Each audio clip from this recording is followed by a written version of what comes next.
Okay, hey everybody, this is Grace, and today Adam and I decided to go to a grocery store, not our usual. Well, not mine, it is his, but he thought we were going to go to the location he usually goes to. I said, no, I want to try this new one. It's over by one of my doctor's offices. Just as there's another store is near there too, like the next crossroads up. And so we went there and we looked around at the mall. I don't know if they still call them strip malls or what. Around it, all the other stores in there. There's quite a few. One thing we do notice is there's not very many restaurants out there, and it's not all that busy. So in that area, which other stuff that you need, it's there. Anyway, it was something was not good there. Okay, to get to this part fast. When we got there, I had pneumonia, and I have trouble with muscle atrophy from my rare health condition that I've had since I was a child. And I'm going to start PT, physical therapy, again next week. And I had to get it scheduled and approved and all that. Approved and scheduled and all that. So I start back next week. And I'll probably have that the rest of my life because, one of the problems I had was because I was taking a medication finally that was for my rare health condition, finally starting St. Patrick's Day. Didn't last long. Nope, it caused me to gain weight, and it's not supposed to, and it was really bad. It was water weight, around 25 pounds. At this point today, I'm the lowest I've been, I don't know, since maybe last year. And yeah, and it's that can go on and on. But we went to the store today, and because of the muscle atrophy and the pneumonia I had and all that, I'm not yet certain about how far I can walk and if I can stand up for a long time. Before I got all this stuff happened, before March, I was working my way back up too. And so anyway, so I'm using the electric shopping cart, okay? And I haven't been in that store, neither one of us have, so I found them. And it was really weird. There was a young man that was working there. He was young. And I found all the row of them, and for whatever reason I sat in one of them had broken, like where you sit down underneath it on the floor part. The plastic part was broken, and so I said, I'm going to use that one. So I used on the next one, and it wouldn't. I turned it on. The light was red, but it wouldn't. Like it's on, but it wouldn't move. The young man was 2 rows over, like the shopping carts. He was standing there and he just kept watching me. So finally I said, "Why? How do these work?" He was even trying the one on the other side of me. And he finally come over there and he started smiling. Instead of he was just watching me like, he's that dumb.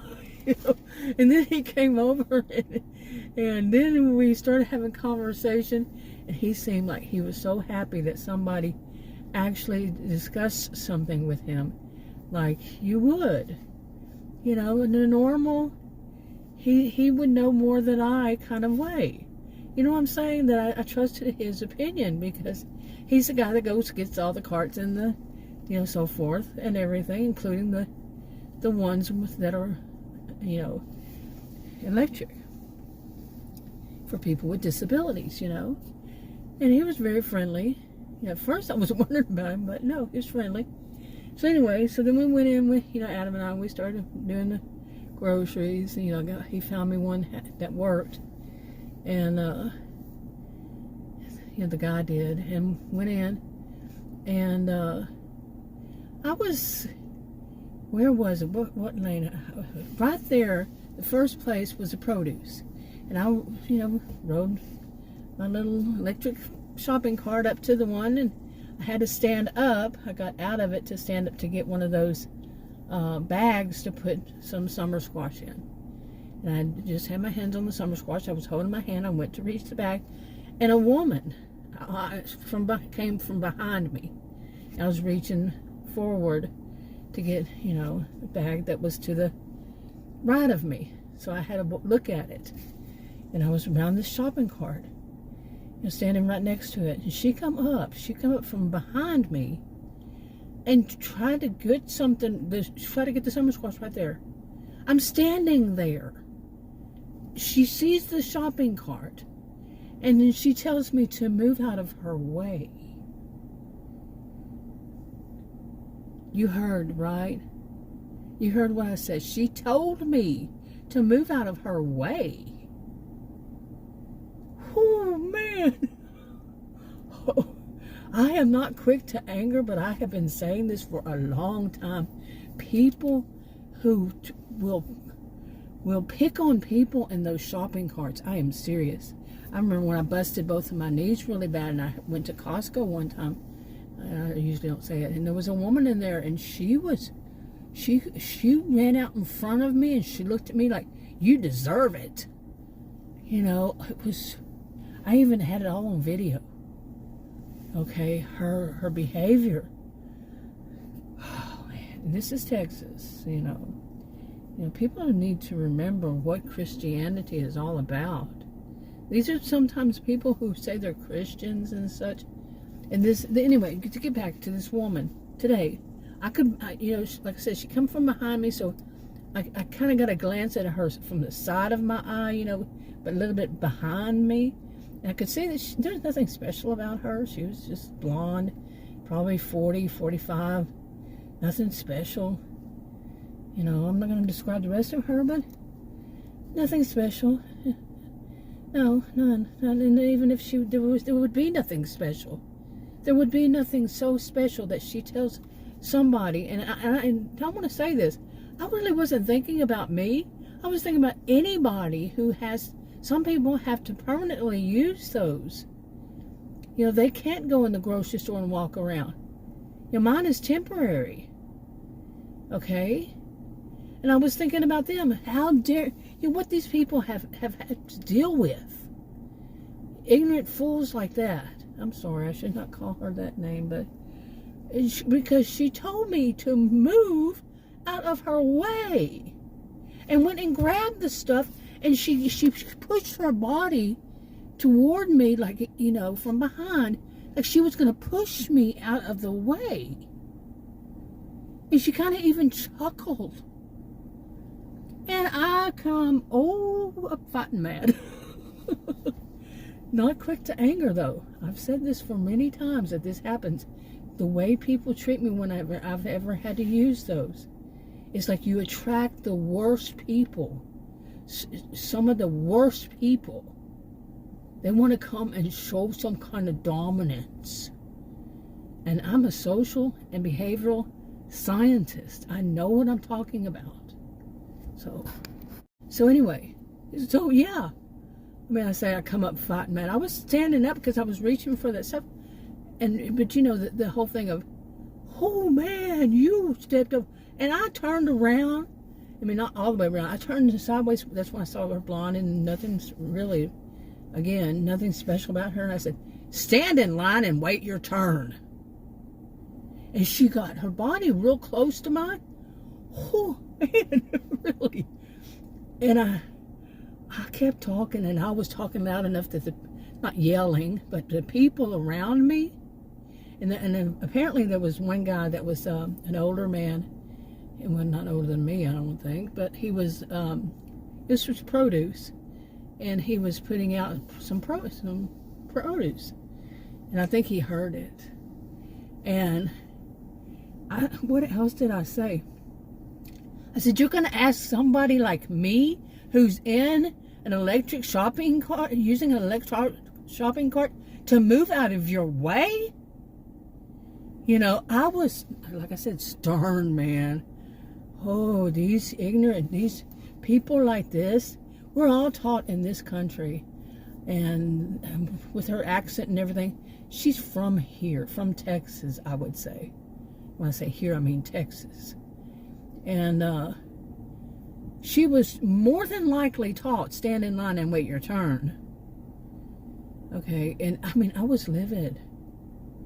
I actually, I'm going to tell you the truth of how, like later on, I really felt about it. It broke my heart. I think that's the best way. I mean, I don't know, the woman, it's not about her. It just broke my heart that some people, again, I mean, she had the nerve to tell me to move out of her way. I mean, really despicable. And she wasn't like dressed like in rags, or, like she was grungy, or she was, what's that word? Like she was whatever. See, I don't see people who are the lower people in any certain way. It's just their attitude is what puts them there. They could be poor, they could be rich. If you have the attitude, that you're the bad person. It's about the attitude. It's not about the way you look or what. But the nerve, really. So despicable. Just downright despicable. I mean, like I said, I wasn't thinking really about me. I was thinking about other people who use this permanently, that have to. And they go into a store and somebody like that. It just broke my heart. It just broke my heart that there are people out there like that. And anyway, I think that there was a produce manager, maybe. He was out putting produce out there, and he heard it because I came back around, and he was kind of like smiling at me, like she deserved that. Stand in line and wait your turn. I've said that, I've done that before, but not like that. In the past, I just turn around, look at him, and say, stand in line and wait your turn. Come on now. Seriously. And then I'm talking about when I was, whenever I am, most often, standing up and, not using one of those, people would still come and put their hand in front of my face. What, am I invisible? One time it was an employee that was shopping the groceries, to have pickup or delivery. And she grabbed the thing that I had in my hand. It was another summer squash. What's the attraction of summer squash? And I had it in my hand, and she grabbed it, and she said, oh, I didn't mean to do that. I said, well, what did you mean to do? And she just, she didn't know what to say, because really, what did she mean to do? I mean, come on. She grabbed it from my hand. What did she mean to do? Oh, I said, did you not see me standing here? I mean, if you don't see me, you're blind. I'm a tall woman. My dad was 6'7", and me and my five of us siblings. Only one brother, only one male. That's my brother, and he's 6'5", and I'm next. And all of us are tall. Well, the shortest one is 5'7". Okay, some people see that as not tall. Some see that it is. But anyway, I'm the tallest female. And my dad was built like a linebacker. We're not teeny tiny people. Okay, he was 6'7", not 5'7". He was 6'7". Okay, I got it honestly. If you don't see me, something's wrong with you. But it's just the nerve of people. Oh, another thing I said to this woman, I said, what? You see yourself so entitled? And I think she must have backed up and went another direction, because I turned around a little bit and she wasn't there. But come on, people like this, if you're a Christian, you do know that it does say that people who are doing, some kind of harm or something to, like, people, they call it the congregation, but some say that means your community. And then what I'm seeing is people who do stuff like that and get away with it with people who are disabled. That they need to be called out. They need to be called on the carpet. Some say take them aside. Well, I don't know her. I'm not going to take her aside. Anytime like I said, I was low enough. Hey, stand in line. Wait your turn to stand in, wait your turn. It's not your turn. I'm not going to move for you. Nerve. just nerve. I mean, who knows what was going on in her head? Maybe she's used to having kids around. Well, I'm 63 years old. I'm not a kid. And telling them, bossing them around or something. Well, I'm not yours, and you're not bossing me. Oh, whew. Adam come. He's older than I. And Adam, has taken on, since I've been having so many health problems since 2023, my goodness. And he's been taking on, and plus he retired and he's bored. So he's taken on doing things like cooking and buying groceries. I think it's also a control thing because he likes to be in control, but with money and stuff. And maybe it fits him and his personality. My dad did the same thing once he retired. He early retired, and he took on buying the groceries. So I'm kind of used to that. And anyway, so Adam never did all those years. We met and married when I was 18. I'm 63. So and he's older than me. I don't tell his age because that's his business. And anyway, he's finally having, the past couple years or so, he's finally having to see what I have seen all these, and I would say, well, welcome to my world. Because he's shocked by doctors, because he had the same doctor, just one of them for 20 years, and now he's having all these other doctors, and everything, and there's no reason except for that it comes with what he retired and all this, and he wanted to take all those doctors, have everything checked out and all this, and he's just shocked by what happens. He's not used to it. He's not used to buying groceries and people saying, move away, step aside, something like that. People who work there, not that store, but other ones, I've seen this. The people who are, like I said, the one grab something right out of try to grab it out of my hand. They're getting groceries together to be picked up or delivered. They want the customer to move out of their way. I mean, I've had people come walking up to me with their thing and say, excuse me, and I just walked up and was just reaching for something. They want me to move for them. Man, what nerve of people you have. So anyway, Adam, we go, to our other sides of the store, wherever we want to go. And he met with me, and I told him, and I guess the look on my face or something, he goes, I think something happened to him too, in that store, just right before that. And I told him, and he's, oh, I totally understand. Usually he's not like that. That's not his way. But he says it's just the way it makes you feel, the way they act and behave.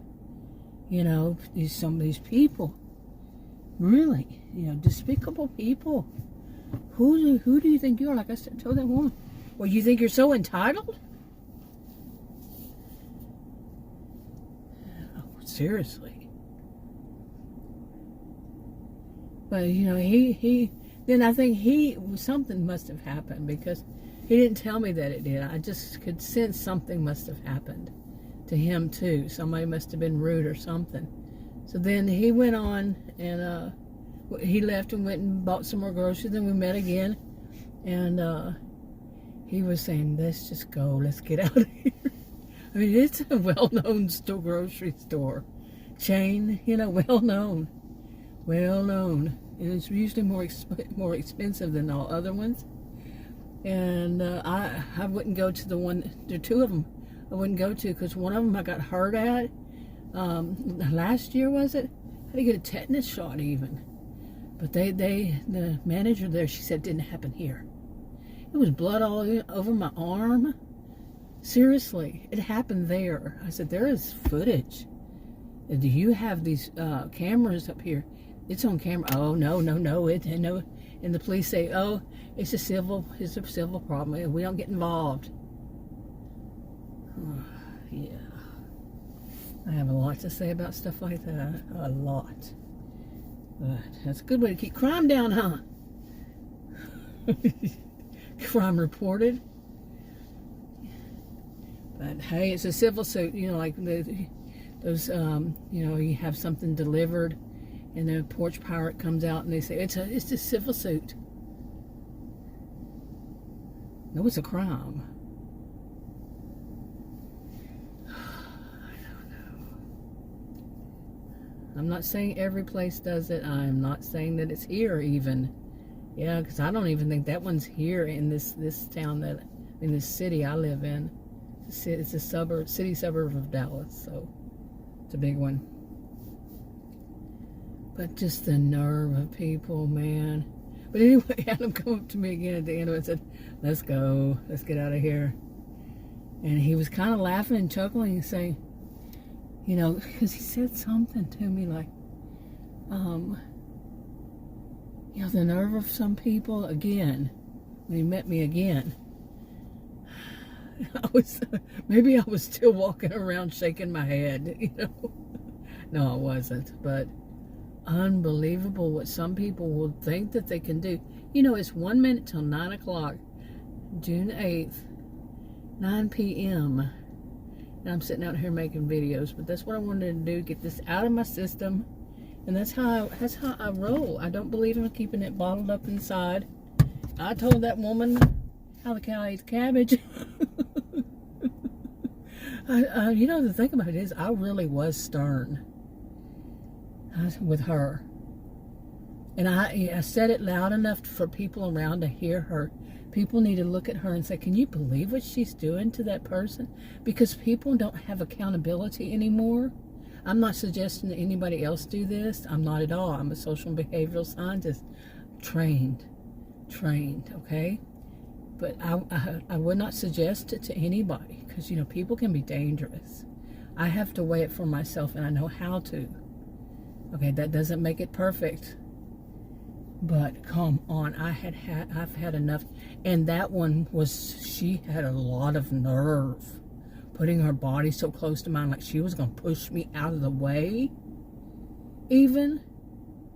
I mean, I actually had to move around, you know, over, you know, in front, away from that shopping cart, to get away from her, because she came so close to me. Livid. I really don't get livid. I really don't get really angry. But like I said, it broke my heart to think that there's some, you know, despicable people like that, and the way they deal with people who, it's obvious the person is in some way disabled, and it's none of their business in what way. But it's obvious if they're using an electric shopping cart, that they have to sit down to do whatever it is. Like mine could be temporary, could be permanent. And they have the nerve to tell that person to move out of their way. She was not in an electric shopping cart. She was standing up. She was probably 40, 45. The nerve. And it's not her store. No, people aren't in her way. Nerve. But it did just break my heart, seriously. Just more and more. Each time I see something like that, each time I'm in the store, you know, like I said before, I had the pneumonia and all that stuff. I was working my way up to, again. I mean, there was a while that I've been able to walk in stores and stuff like that. But we're still working on the whole thing with the pneumonia and all that. And I see another doctor tomorrow. The second time for this doctor. Watch him come up with a bunch of, we're gonna, I have to do a procedure tomorrow, and then the follow-up right there then. And you can bet, I can bet. I've seen, this is my fourth one besides the ones at the hospital of that. I'm not avoiding saying which a specialty, but it's all a cha-ching, cha-ching, cha-ching. We're going to run more procedures. We're going to get that big one that they pay them like $35,000 for. Cha-ching, cha-ching this. No, I can see it. I can predict it. You know, they just seem, you know, I chose the guy because he's not they're in network, but they're not part of it. And I looked at you know, and I know that you can't look at anybody's picture.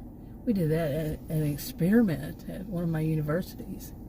They did an experiment in one of the universities I attended, and big old, well-known university in Texas. And, we knew you can't judge a person just by their picture.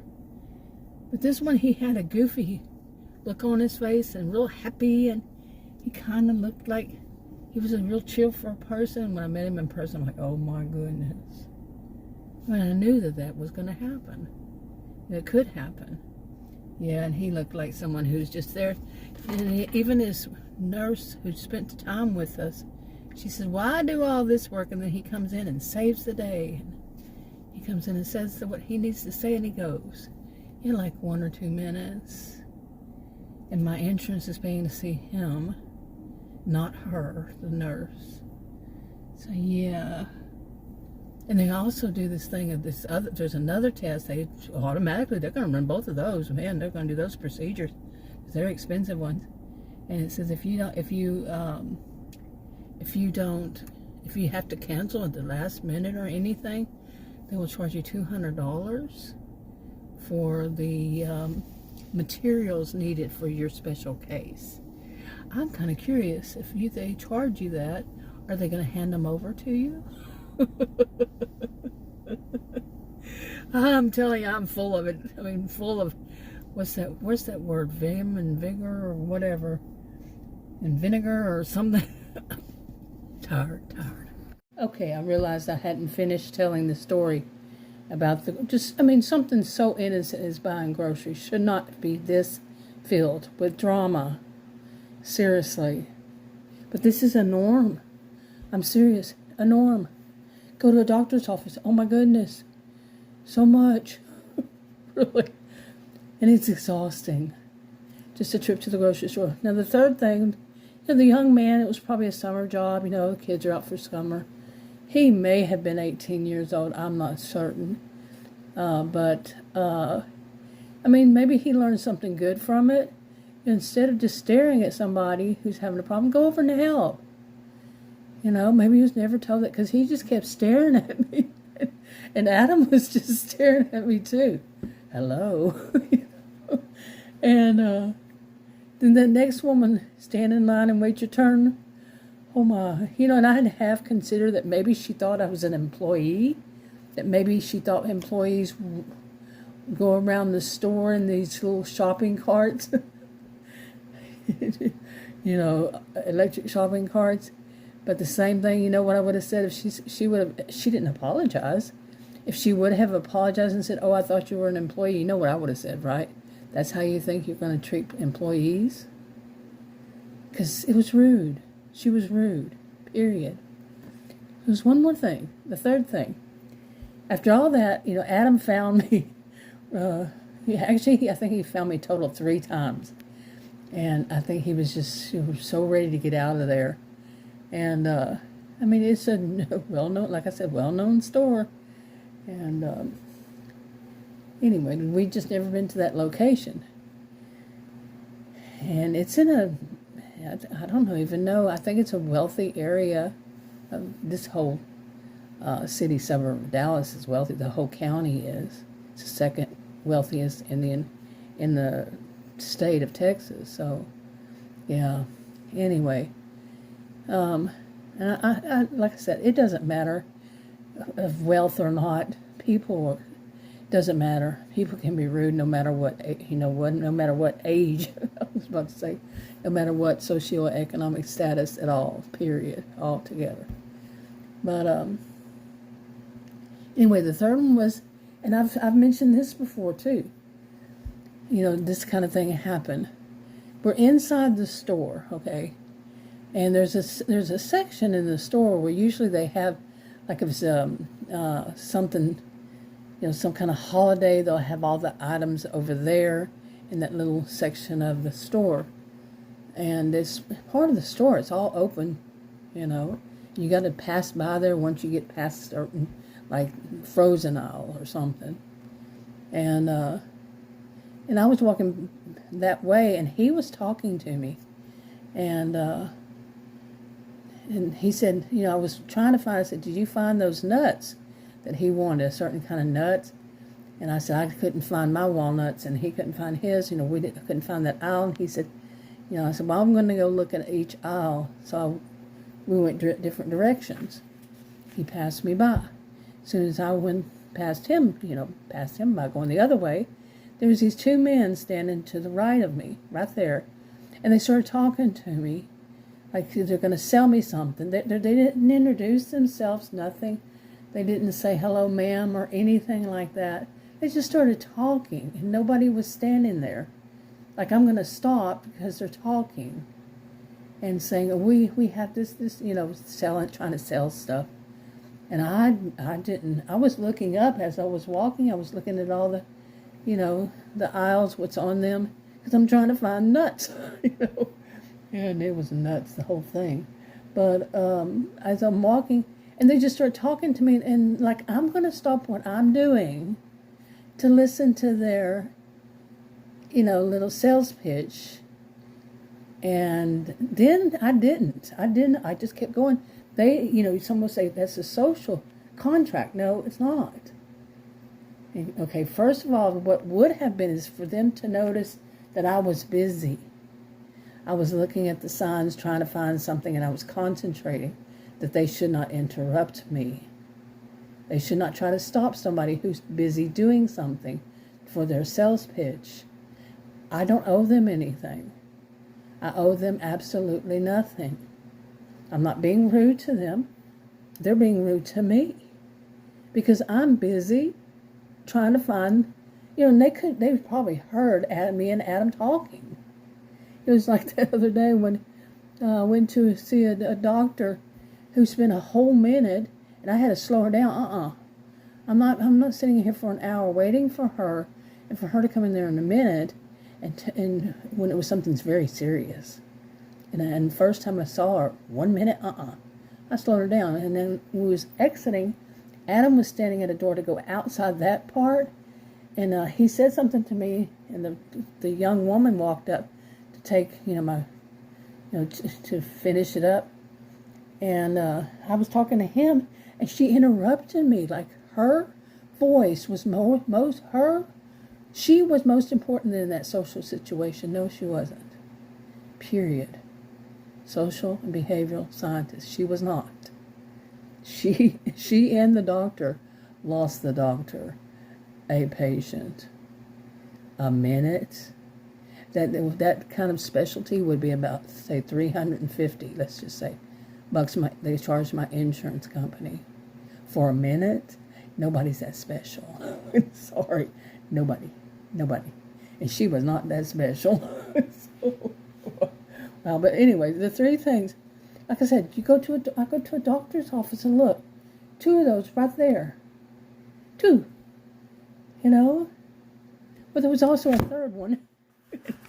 The third one was that there was this young woman sitting in front of us, and she was, I don't like to talk about people's size, because I've always, with my family, and tall, and my dad's 6'7", built like a linebacker, or whatever, but a big guy, and all of us got it honestly, tall and all, and but this woman, she was probably would have fit in my family really well, and she was young. She was the only young person in that doctor's office in the waiting area, and I guess they have maybe 3 or 4 doctors. I don't know how many back there.